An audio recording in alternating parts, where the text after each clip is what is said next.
Li Shangyin, Night Rain, Sent North. You ask when I'm coming home. I don't know yet. Here, in the Bar Mountains, night rain overflows the lakes in autumn.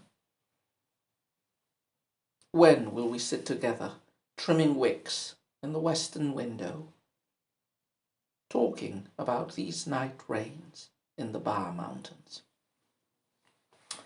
So we continue now with poems by Li Shangyin. In this section of heptasyllabic quatrains, the best represented poet, as we have been saying, was Du Mu.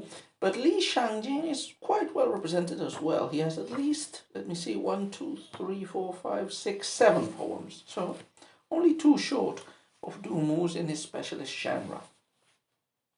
So this is a poem that continues up to a point the romantic theme of Du Mu's previous poems, but from an altogether different, more orthodox, you could say, more Confucian point of view, as allegedly this was a poem that Li Shangyin composed when he was in the territory of the old province of Shu, more specifically in the area of Jizhou, eastern part of modern Sichuan, where he was serving as an administrative assistant on the staff of the regional military commissioner there.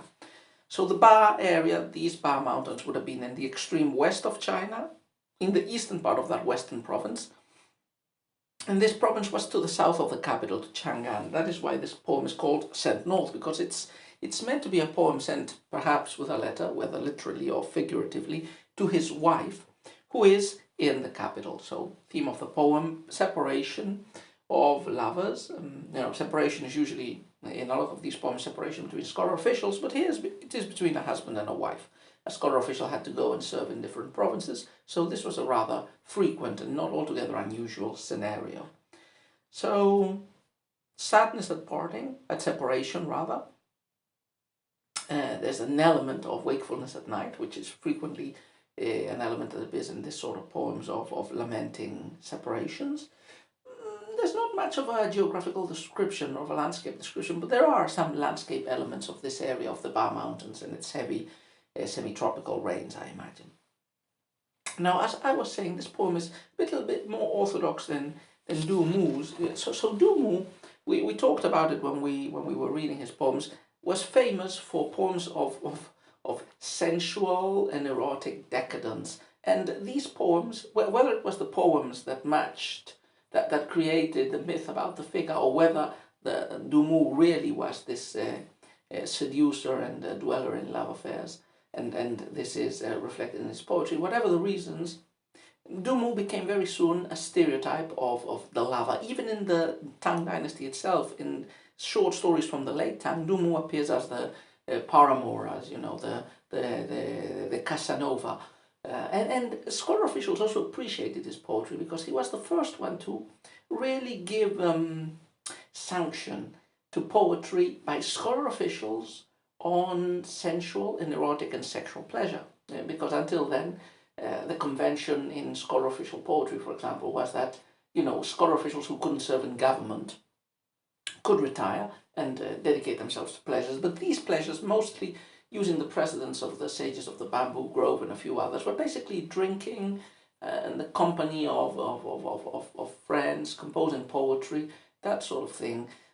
Sensual pleasure was, viewed generally negatively by the prurient Confucians, at best as a distraction, and at its worst as a dangerous, something dangerous for the social fabric of society.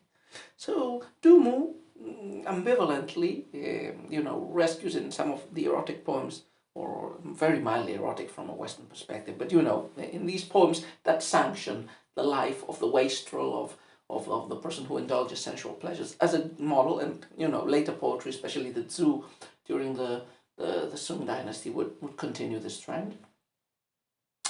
But there's always an ambiguity here, because scholar officials will always see this as a symptom of the decadence of Du Mu's time, so that he couldn't properly serve in office and dedicated himself to frivolous pursuits.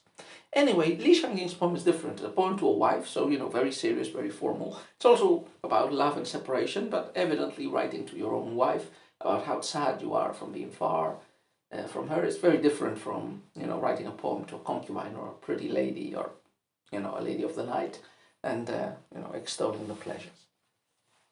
Anyway, Night Rain Sent North. Short poem because it's a quatrain, but very interestingly, the two couplets are very well organized. Like the first couplet is talking about what Li Shangyin is experiencing in his present, at his post, in the Ba Mountains, with incessant rain and autumn.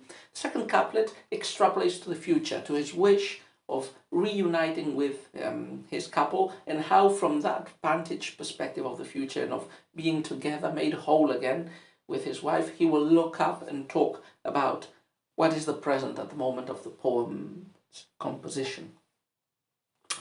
And very characteristic also of Chinese poetry, landscape description is generally more than landscape description. It's meant to denote indirectly the feelings of the poet. So let's take a look at the couplets and pull that thread. First couplet. You ask when I'm coming home. I don't know yet. Here in the Ba Mountains, night rain overflows the lakes in autumn. So, from the title we know that there's going to be a reference to night rain, and that this is probably a poem sent, maybe with a letter, in the northern direction. So, the poem starts with the answer. The poet is writing to his addressee, who is not mentioned in the poem, but we know, as we say from context, that this is his wife. And answering, he says, I don't know when I'll be back. You ask about it, but I don't know, I'm serving in office. So the first line of the first couplet really tells us the background story, like separation, which we don't know how long will continue to last for. And the second line locates us squarely in the present. So we're separated. Where is the poet? Here in the Ba Mountains, night rain overflows the lake in autumn.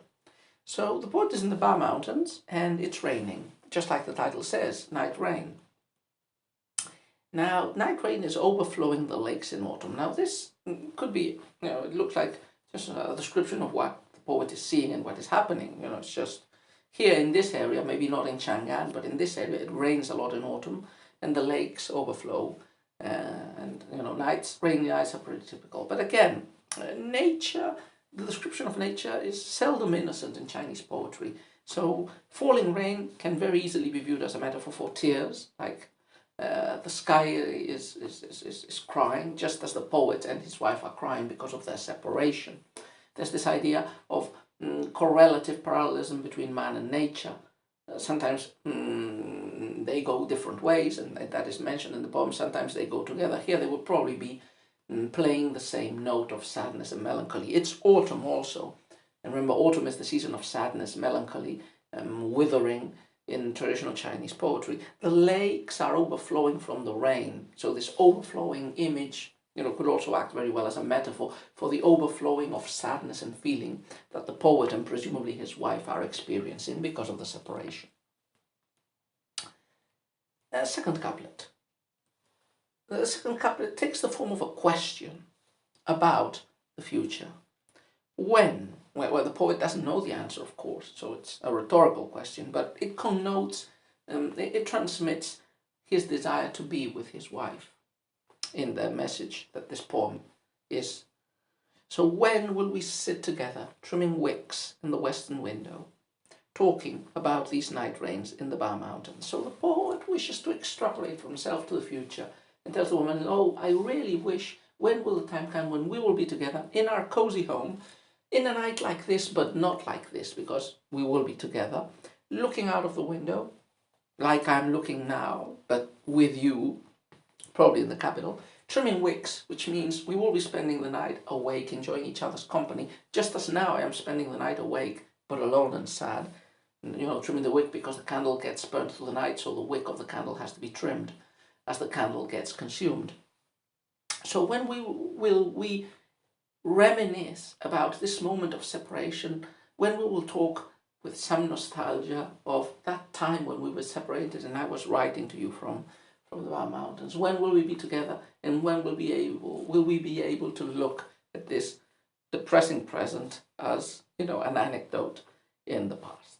So, pretty conventional poem, but I think it's quite effective in conveying those feelings of separation and in organizing them into a poetic whole.